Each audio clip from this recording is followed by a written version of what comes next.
But of course, like, they keep coming back. So in 1990, this is a letter from Ed Hardy, someone who we've talked a lot about in recent episodes.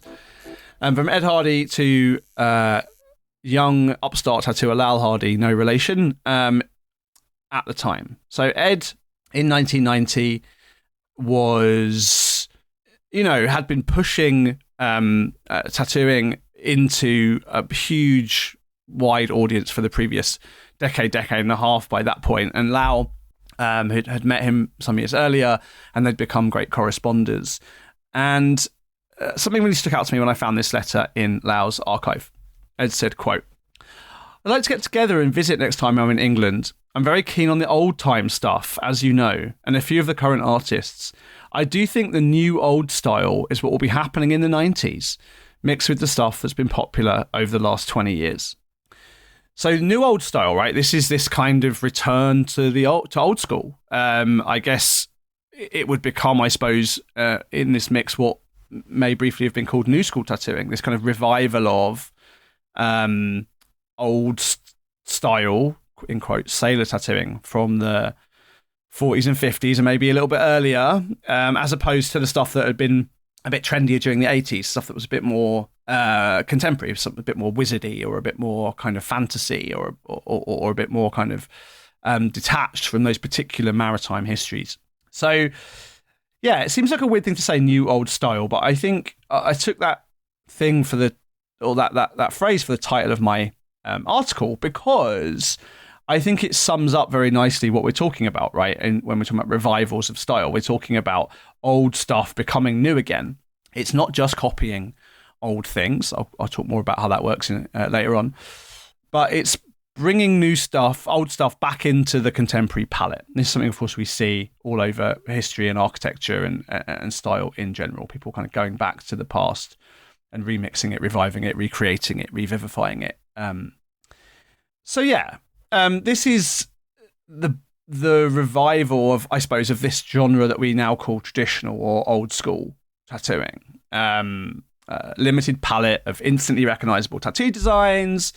So nautical, military, I guess even parodically hypermasculine. We might throw the kind of sick-ass panther in there. From across like a centuries-long history of Western tattoo practice. And then with thick black lines, in heavy blocks of color. And I want to, again, think about that as well in some more detail, right? That not just the design iconography, but also this relationship to style, to line and color work. And particularly actually as we're currently going through a moment of really interesting revival of 19th century stuff that doesn't look like that. The kind of Victorian style work of people like MacDonald or Ben Corday, the kind of stuff that I and people like Darren Bray and Rich Hardy and Nick York and others have been making visible to the world and on Instagram and through publications and things. That stuff's now becoming kind of, beautifully revivified. So, but yeah, this is this interesting thing going on here, right? It's the style and it's the design and the design iconography, the kind of images that people are getting tattooed, right? I think, around the same time, so that was in 1990, around the same time, an issue of Tattoo Time, Ed Hardy's kind of journal magazine, came out called Art from the Heart. This was sort of in production at the time, and I think that letter from Lau reflects some of Ed's thinking at the time that he was producing that particular issue of Tattoo Time. In the editorial for that issue, Ed says, quote, "So many colours and technical effects have been conquered that the large percentage of contemporary tattooing is like any art form, self-conscious, vapid or kitsch that takes itself too seriously." Oh, fucking meant to that, Ed. There are some quite new looks I find very exciting, especially the interest in bold work cropping up, which, like most things, is a rework of something that went before. Tattooing is beginning to revamp images from its brief historical past in the West, which is a refreshing tide, along with images adopted from remote, quote, exotic cultures. Discovering the exotic, in quotes, or power elements in our own visual heritage can be rewarding. So Ed's already kind of, starting to think about this particular revival. And of course, he, more than anyone, I suppose, is responsible for bringing these old designs into people's, into people's homes, into people's imaginations through publishing things like Tattoo Time and through sharing the work of people like Bob Shaw, Burt Grimm, and particularly Sailor Jerry with the world, right? So when he's talking about the new old style, right, like what we're talking about here, like what's the old? Well, the old is this Flash, right? As I said, these designs go back centuries, but I suppose we're really talking about the fixing of a lot of this stuff into the permanent design vernacular with the era of professional production Flash. Tattooers had sketchbooks, of course, early in the industry and even before. Early tattoo suppliers, people like Joseph Hartley in Britain, or someone like Milton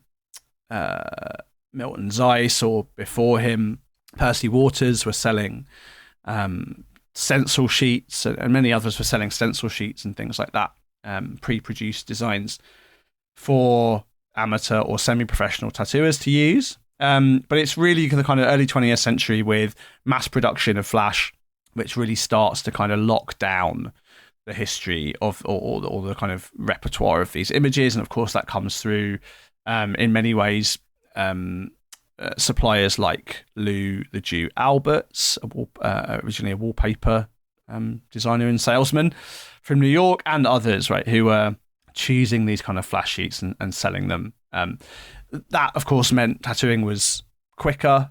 It was therefore more profitable.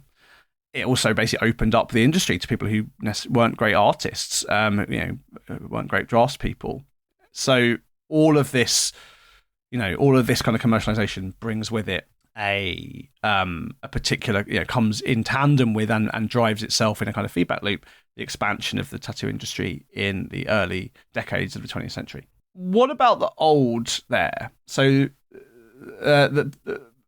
the designs, these designs, as I said, come from, they just come from Tattoo Flash, although many of these images, particularly things like the heart with an arrow through it, and if you've got a signed copy of my book, I've taken to signing the book with a heart through it, with an arrow through it for that exact reason, have this huge, long association in Western European Christian visual culture. In fact, Hardy himself basically says, the most archetypal tattoo you can think of is a heart with mom written on it. This guy Ira Dye, who did a sort of catalogue or a study of tattoos in American sailor records through the 18th and early 19th centuries, basically found that the designs that sailors were getting before the professional industry, they fall into a taxonomy, a kind of design set of categories which still fits today. And in fact, if you look at, for example, the Digital Panopticon online, which is a digital record, database record of criminal tattoos taken from criminal tattoo records from about that same period, from like the late 1700s through to the early 1900s. Again, the kind of categories and designs we find are pretty similar, and would work roughly for a categorization today. Things like flowers, religious symbols, names, patterns, mythical symbols, nautical designs, etc. Right? Yeah. What's new though? What's the new in that new old style that Hardy's talking about? Well, in the 90s, of course, it's taking those historic designs, and Hardy in particular was beginning to collect and share with the wider world work from people like Armand Dietzel, who was a Danish-American tattooer working in the early decades of the 20th century. Of course, designs from people like MacDonald and Tom Riley and others were being shared through sharing of photo trading and things like that.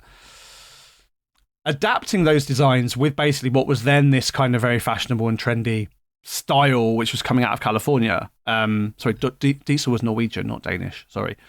All of these. So people like Hardy are taking designs from Diesel, skulls with snakes and eagles, and making them a bit more 80s, right? A bit brighter, a bit more acid, a bit weirder, a bit stranger.